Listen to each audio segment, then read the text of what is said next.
voilà, c'est un plaisir pour moi de vous retrouver. Mesdames, Messieurs, bienvenue à vous dans ce magazine Question électorale. C'est votre magazine qui parle des élections, un cadeau signé CS Télévision. Et aujourd'hui, on va recevoir pour vous un éminent homme. Je ne sais pas le présenter, mais vous allez le découvrir. Il s'agit de Monsieur Emery Patrice Landou. Il est président du P4. Bonjour et bienvenue. Bonjour, madame la journaliste. Ok, vous êtes président du P4. P4P, c'est ça? P4, Oui. qui symbolise 4P, effectivement. Oui. C'est le parti du peuple pour la paix et le progrès. Ok. La paix et les progrès. Oui. Ça sous-entend, c'est votre devise. Hein. Vous parlez de la paix et du progrès. Notre devise, c'est Dieu et la patrie. Dieu et la patrie. Voilà. C'est un parti politique qui existait depuis quand? Le parti a vu les jours le 15 mai 2020. Ok. Donc, vous êtes le président. Je suis le président national. Ok. Fondateur aussi. Cofondateur. Parce qu'au terme de la loi, aujourd'hui, un parti politique ne peut pas être fondé par un seul individu. Ok. Vous devez en avoir autant qu'il y a de provinces. Ok. Donc, des membres fondateurs dont les origines sont énumérées telles que les 26 provinces le sont au terme de la Constitution. Ok, vous êtes à l'aise au sein du P4 sans problème, vous avez beaucoup de membres. Votre vision ou bien vos objectifs sont bien appréciés par vos partisans, sympathisants. Très bien, je crois que ce qui est plus important, c'est surtout l'idéologie, la vision, parce qu'en fait, les objectifs d'un parti politique ne sont pas l'émanation d'un individu, ils sont définis par la loi. La loi qui, portant organisation et fonctionnement des partis politiques, vous oblige de vous y conformer. Donc, vous êtes là pour la conquête du pouvoir, l'exercice du pouvoir. La seule différence pour nous, c'est de dire que vous l'exercez, mais c'est pour apporter la paix et le progrès au peuple. Ok, très bien. On parle des élections dans cette émission. J'aimerais d'abord savoir comment P4 se prépare pour les élections de 2023. Nous avons pris conscience parce que nous sommes nés après les élections de 2018. Vous connaissez certainement les contestations qu'il y a eu après ces élections. Nous n'en étions pas au premier cas. Je crois que le cycle électoral de 2006, de 2011 et suivi celui de 2018 nous fait voir qu'il y a beaucoup à faire. Et nous sommes une dynamique qui a pris conscience que nous devons, nous aussi, nous mettre à l'œuvre, apporter quelque chose en tant qu'acteurs politiques. Et pour mieux faire, il faut donc nous organiser autour d'un parti politique, autour d'une structure et à partir d'une vision commune. C'est dans ces conditions-là que naissent les P4, mais autant bien d'autres partis politiques, je dois le dire. Alors vous posez la question de savoir si nous sommes à l'aise. Nous sommes effectivement à l'aise. Je sais que le travail est grand, il est énorme, parce qu'il faut implanter les partis sur l'étendue de la République. La RDC, c'est un continent. Ce n'est pas un pays semblable au Rwanda, semblable, je ne sais, au Burundi. C'est un grand pays, comme vous le savez. Un grand et vaste pays. Vaste et un pays qui connaît beaucoup de problèmes d'hommes, des problèmes d'infrastructure, et nous travaillons dans cet élan-là. Ok. J'aimerais savoir, est-ce que P4 est seulement à Kinshasa ou bien dans presque toutes les provinces de la RDC? Vous avez déjà pu attendre les autres provinces de la capitale ou bien c'est les moyens qui vous manquent? Non, nous sommes en train de mener un travail d'arrache-pied. Je peux vous rassurer qu'aujourd'hui, P4 est implanté dans plus de 10 provinces. C'est vrai, il voit les jours à Kinshasa. En 2 ans, 10 provinces déjà. Nous sommes au Congo central, à Kinshasa, dans les Kwilu, à l'Équateur, à la Mongala, aussi d'Ubangi, au nord Kivu, au Maniema, et dans les Sankuru, et dans la Lomami, et dans bien d'autres coins où nous avons déjà des répondants. Quand je vous parle des 10 provinces, c'est là où nous avons des sièges bien implantés, aussi bien dans les chefs-lieux que dans plusieurs territoires de ces provinces-là. Ok. Alors, soutenez la vision de Félix Antoine Tshisekedi, le président de la République. J'aimerais savoir pourquoi. Pourquoi vous vous êtes aligné derrière le président Félix Antoine Tshisekedi? Nous avons une vision commune. Ok. Je crois que vous êtes d'avis avec moi qu'on ne peut pas diriger si on n'a pas égard à la population. Et nous, d'entrée de jeu, nous sommes de la social-démocratie. Je crois que c'est cela aussi l'idéologie de l'IDPS. Le président Félix Tshisekedi vous dit le peuple d'abord. Effectivement, nous nous disons le peuple d'abord. Donc, vous soutenez d'abord le peuple d'abord. Vous êtes aussi du même avis que l'UDPS, oui. Tout à fait. Dans les piliers, les 5 piliers de notre parti, parmi les piliers, nous disons Dieu et la patrie au centre de notre action. Qui dit patrie voit la population. Et c'est cela, je crois, ce qui a manqué depuis l'indépendance, c'est de ne pas avoir placé l'homme au centre de l'action politique. Parce que si tel était le cas, je crois que la question du social, on n'en parlerait plus. Bon, on en parle sinon alors à des fréquences, des fréquences modérées.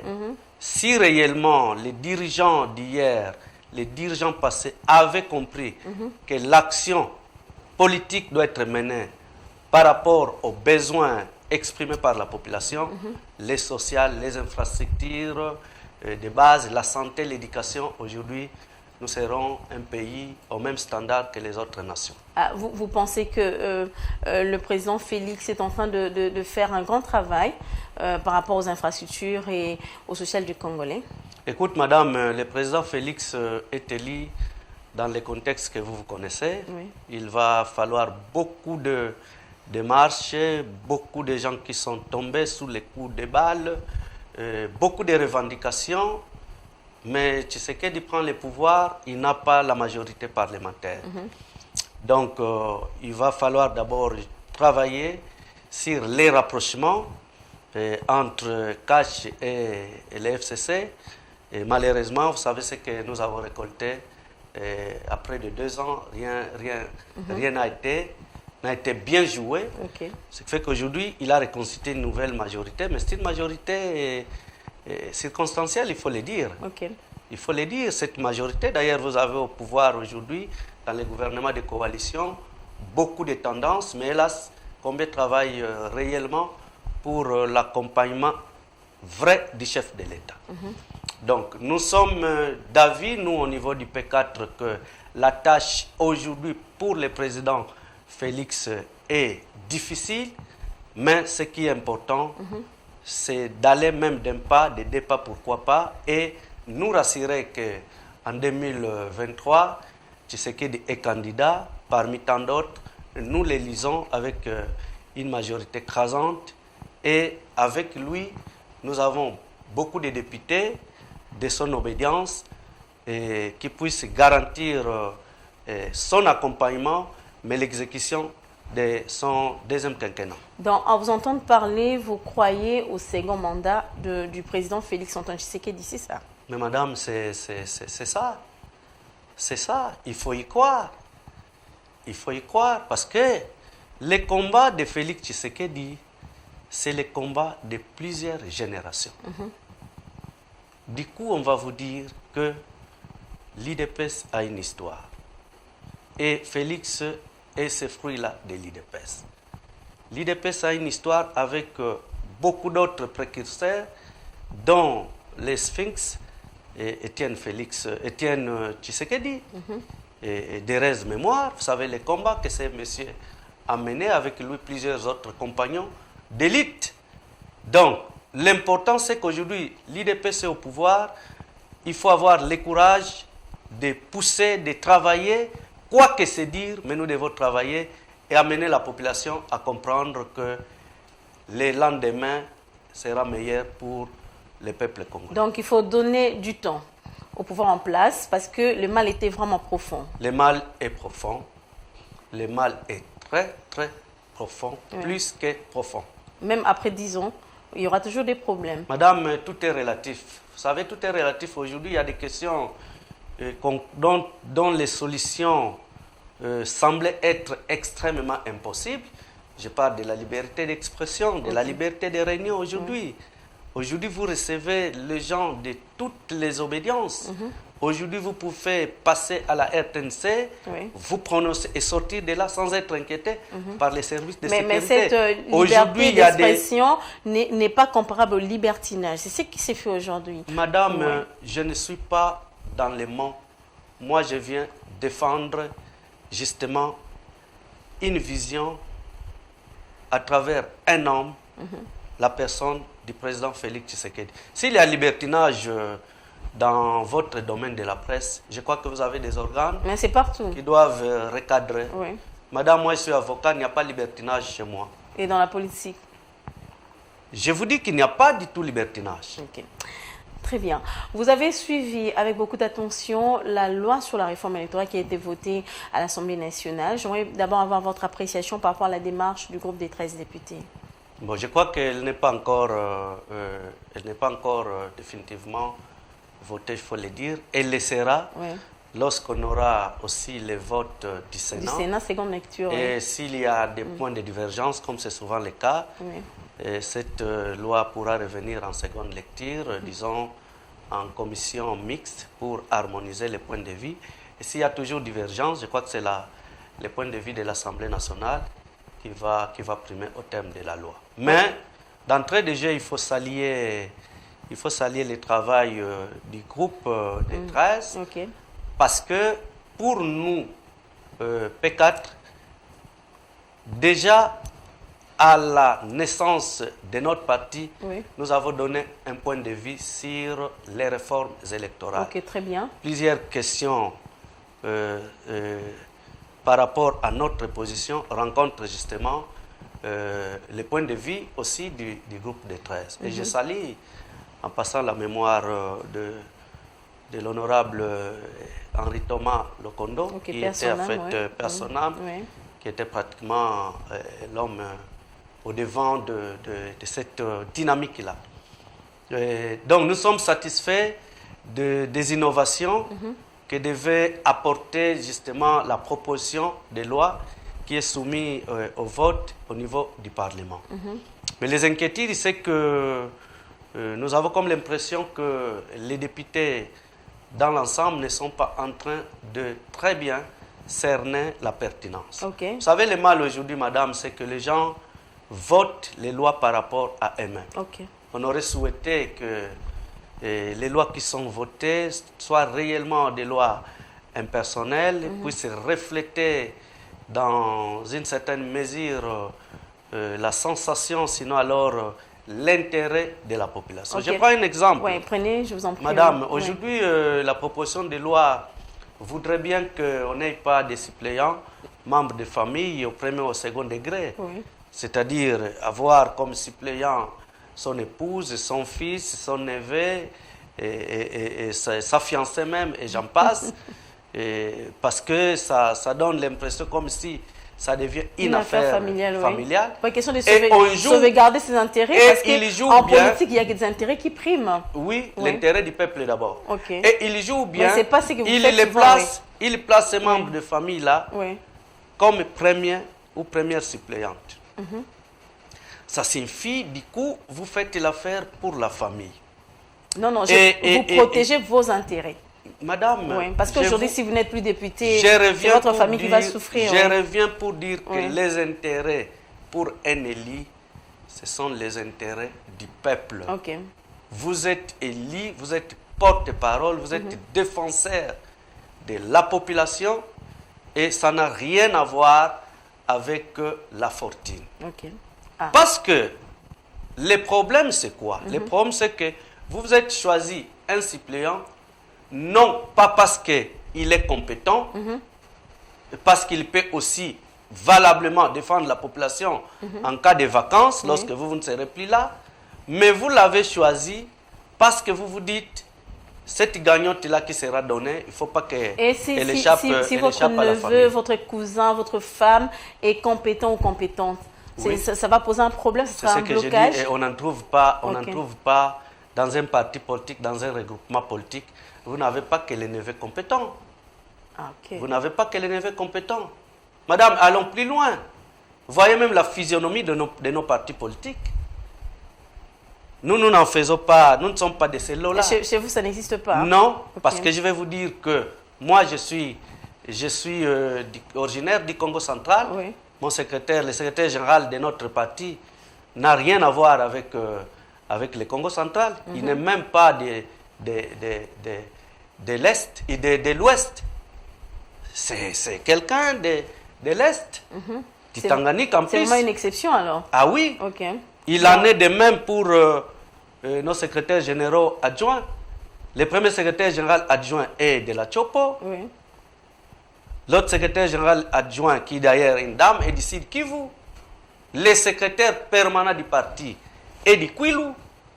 Allez-y comprendre que nous, au P4, nous prenons pas seulement l'équilibre, mais également les compétences. Donc cet argument-là... ok, ça ne tient pas debout chez vous. À part ces points de prendre des suppléants comme membre de famille, quels sont les autres points qui vous ont un peu lésé par rapport à la réforme de la loi électorale? Nous avons été personnellement victimes du scrutin de 2018. Oui, par rapport à quoi? À cause de cette histoire du SEI. SEI électoral. Donc nous avons soutenu valablement l'idée selon laquelle il fallait éliminer le SEI et puis revenir peut-être... et il parle de la majorité simple. Nous, on parle de la proportionnelle. Et je crois que c'est la proportionnelle qui semble l'emporter. Le SEI, pourquoi? Oui, on a un mandat, les députés, l'ELI a un mandat national, prenons-les pour les députés nationaux. L'ELI provincial a un mandat provincial. Mais le plus important, c'est que la démocratie qui est la nôtre voudrait que, autant on a beaucoup de partis politiques, beaucoup de regroupements politiques, autant on voudrait avoir un parlement fortement représentatif. Ça, c'est le premier élément. On va vous dire, le Congo a autant de tribus, le Congo a autant de langues, ainsi de suite. Et nous disons que c'est une richesse. Donc, on doit être conséquent par rapport aux aménagements politiques. La deuxième chose, c'est que les candidats, c'est l'expression, ou les listes, c'est l'expression d'une circonscription donnée. La représentation. Oui, la représentation. Donc, il ne faut pas qu'un élu ou un candidat de Lukunga et en qui la population de Lukunga, de Matadi, de Bwende se reconnaît valablement par rapport aux desiderata de cette population, aux problèmes de ces milliers-là. Il ne faut pas que ces députés payent le prix parce que à cause du seuil électoral. Parce que son parti peut-être n'a pas de bons candidats dans les autres circonscriptions électorales. Et c'est comme ça que vous voyez que ce qui est voté ou ce qui a été décidé en ce qui concerne l'essai ne marie pas avec la conception, la compréhension. Je comprends maintenant, ces gens-là ne seront pas à mesure de représenter leur base. Justement. Ce sont des gens qui sont, en droit de terme, nommés. Bon, nommés, choisis, et sélectionnés, et tout ceci, ça ne passe pas dans la compréhension de la population. Et cela n'avait pas de place pour les candidats indépendants. Ça, il faudra les dire. Surtout pas là-bas. Surtout pas. Alors qu'il y a des candidats pour des raisons personnelles qui voudraient bien compétir comme indépendants et avoir peut-être la conscience tranquille, ne pas être dans les bousculades de toutes ces gestations que vous connaissez, mais qui, à cause du SEI, ne peuvent pas. Donc, à part le SEI, et vous allez voir, madame, que les problèmes qu'on a connus en 2006 sont devenus moins que ce que la loi de 2011 a engendré. Donc 2006, c'était vraiment grave. C'était grave, et mais 2011, lorsqu'on arrive on a quand même évolué. Non, en 2011, c'était encore plus grave, aussi du point de vue et organisationnel. En 2018, parce que vous étiez aussi candidat. En 2018, c'est encore pire, je dis bien. Pire, parce que pendant qu'on attend la compilation, on vous dit que les résultats sont déjà sortis.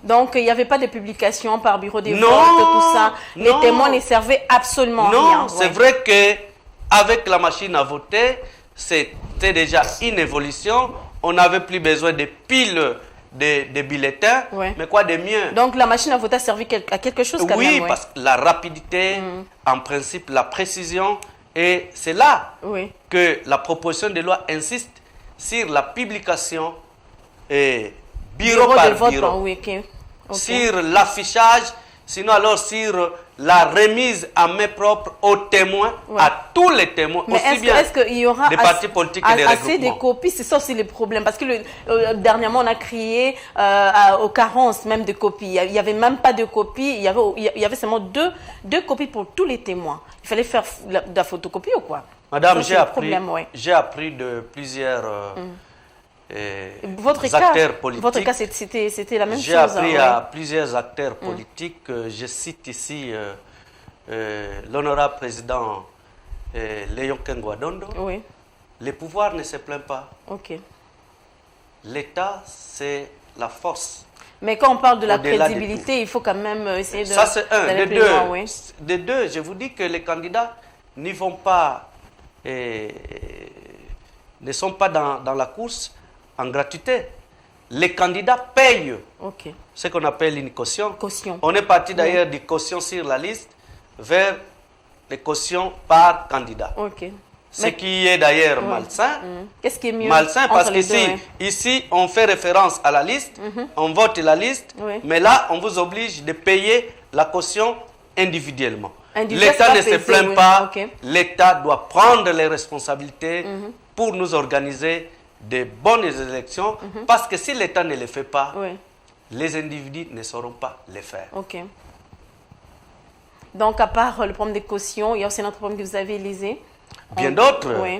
On dit qu'il faut que nous ayons, qu'on nous publie la cartographie électorale avant la publication du calendrier.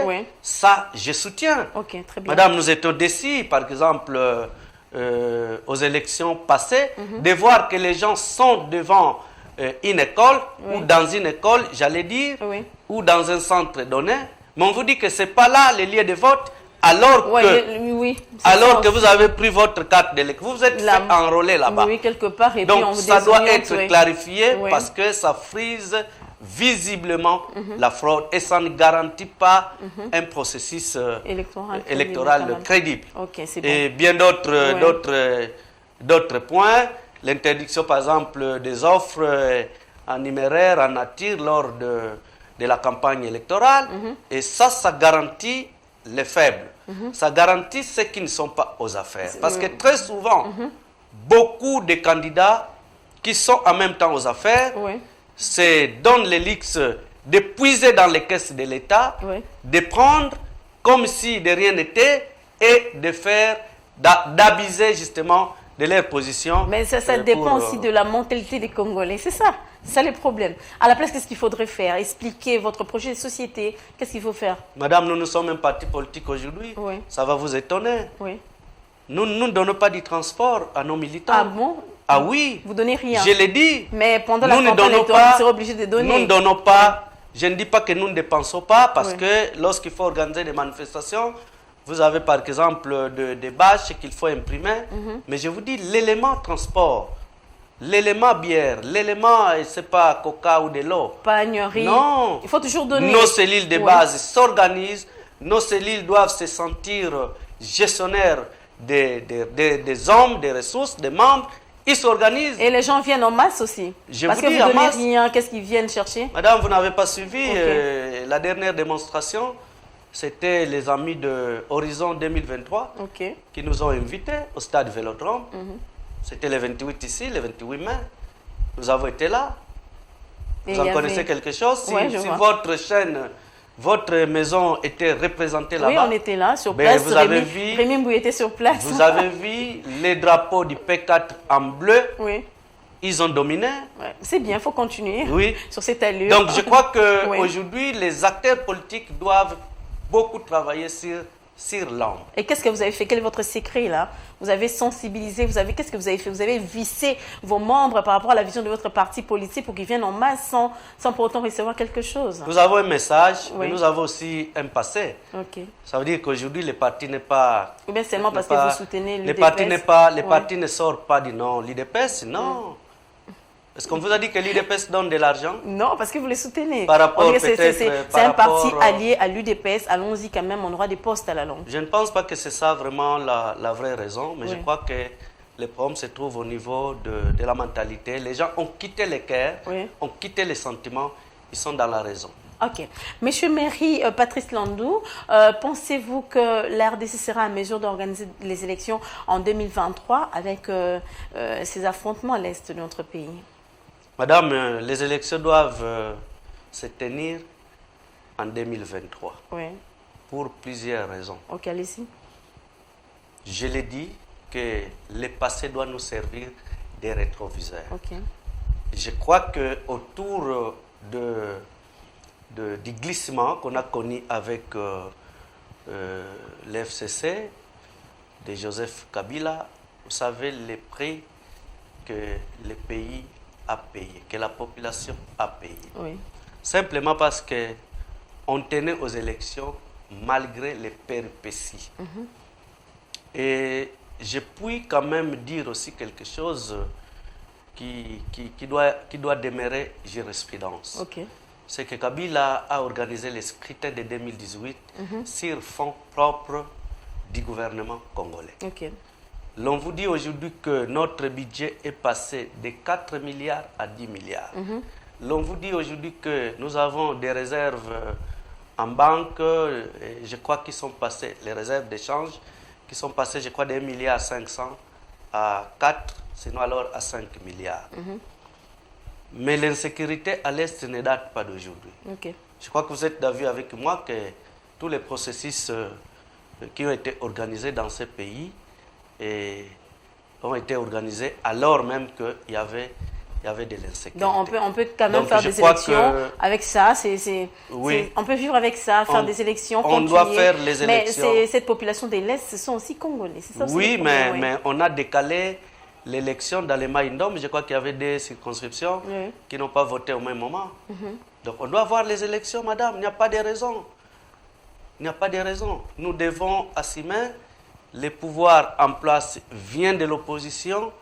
Rien ne nous fait croire que, à cause de ce qui se passe à l'Est, quand bien même, mais rien ne nous fait croire qu'on ne saura pas tenir les élections en 2023. Ok. Le Rwanda est donc pointé du doigt, soutenant le M23. Êtes-vous du même avis que nos autorités politiques? Je suis d'avis. Je suis d'avis parce qu'aujourd'hui, je crois que le gouvernement congolais a des preuves matérielles. Vous avez appris avec moi qu'il y a même des militaires de l'armée régulière rwandaise qui ont été appréhendés, arrêtés par la population, qui sont passés aux aveux. Le président rwandais réclame la libération de ces militaires-là. Il parle bien de 2 éléments de l'armée rwandaise, même si, au-delà de tout, il essaye de camoufler la raison, ou disons les conditions dans lesquelles ces militaires ont été saisis. Mais ce qui est vrai, c'est que ce sont des militaires de l'armée rwandaise. Avant, chaque fois qu'on mettait la main sur un élément de là, et le gouvernement rwandais esquivait la question pour dire qu'il ne connaît pas ces gens-là. Mais aujourd'hui, c'est prouvé, ce sont les déclarations du président lui-même, pas des membres de son gouvernement. Donc, je crois que le gouvernement rwandais doit avoir le courage de respecter les engagements qui sont pris dans le cadre de la sous-région, mais également des engagements au niveau international. Vous pensez que l'état de siège a servi à quelque chose? L'état de siège, oui. L'état de siège a servi quelque chose et c'est ça aujourd'hui qui fait l'objet de toutes ces agitations parce qu'avec l'état de siège, on a quand même bloqué la fraude, on a bloqué les incursions, on a bloqué beaucoup de manœuvres de ceux qui en veulent à la RDC. Vous avez même appris, madame, qu'il y a beaucoup de députés qui sont dans cette malice-là. Beaucoup de députés. J'espère que la justice, que nous croyons être réellement indépendante, va faire le travail. J'espère également que autour des immunités qui bloquent toujours les poursuites judiciaires, j'espère que le Parlement, dans ces 2 chambres, sera conséquent. Très bien, Monsieur Emery-Patrice Landou, nous sommes arrivés à la fin de notre magazine. Au moins que vous ayez un mot de la fin pour aujourd'hui, par rapport à votre parti politique, un message. Par rapport d'abord au chef de l'État, Oui. c'est de l'encourager, de lui rassurer, de lui réitérer notre soutien indéfectible. Nous partageons la vision, nous sommes patriotes et nous nous sommes décidés d'être du camp de la patrie. Okay. Je sais qu'il vit toutes les pressions possibles, mais c'est ça, il doit assumer. C'est le père de la nation et il peut compter sur le peuple congolais. Je crois que vous voyez la mobilisation qui est à l'Est, la population est prête à en découdre, elle veut même traverser, elle veut même s'offrir un holocauste. Donc c'est un signal fort. Par rapport au parti, c'est d'inviter nos militants, nos cadres, nos membres effectifs, sympathisants, d'honneur, et de poursuivre les combats. C'est réellement un combat parce que nous allons nous auto-évaluer à l'issue des élections de 2023. Et c'est à ce moment-là que nous allons réellement nous confirmer par rapport peut-être au poids politique. Mais aujourd'hui, rassurez-vous que je suis satisfait de leur rendement. Bon vent à vous, Monsieur Emery-Patrice, avec P4. Merci d'avoir répondu à notre invitation. Merci, madame. D'accord. Madame, messieurs, nous avons eu l'insigne honneur de recevoir pour vous Monsieur Emery-Patrice Landou. Il est président du P4. C'est un parti politique qui évolue en RDC, allié de l'Union Sacrée, c'est ça? Oui, okay. de l'UDPS. UDPS. Dans le cadre de forces politiques alliées à l'UDPS FPAI, dont l'honorable Laurent Batoumon est le coordonnateur général. Okay. Mais en tant que regroupement, nous sommes membres de l'Union Sacrée. Ok, très bien. J'espère que ça sera pour toujours, éternellement. Vous ne changerez pas de position comme le font les autres. Non, on est en politique. Okay. On peut changer de position, ce n'est pas interdit. Il n'y a que des intérêts qui priment en politique. Des intérêts, mais pour les peuples. Pour les peuples. Ok. Le capital humain sera au centre. Merci. Alors, Madame, Messieurs, merci de nous avoir suivis. Je dis merci à l'équipe qui m'a accompagné. Merci à Eric Ndungala. Merci à Freddy Lutonadio. Merci à mon réalisateur, Lazik Makukula. Rémi Mbouy, merci pour ton assistance. Si vous avez aimé cette émission, dites merci au directeur des programmes, Lucas Mouchifay. On va se retrouver prochainement pour un autre numéro. À très bientôt. Bye bye.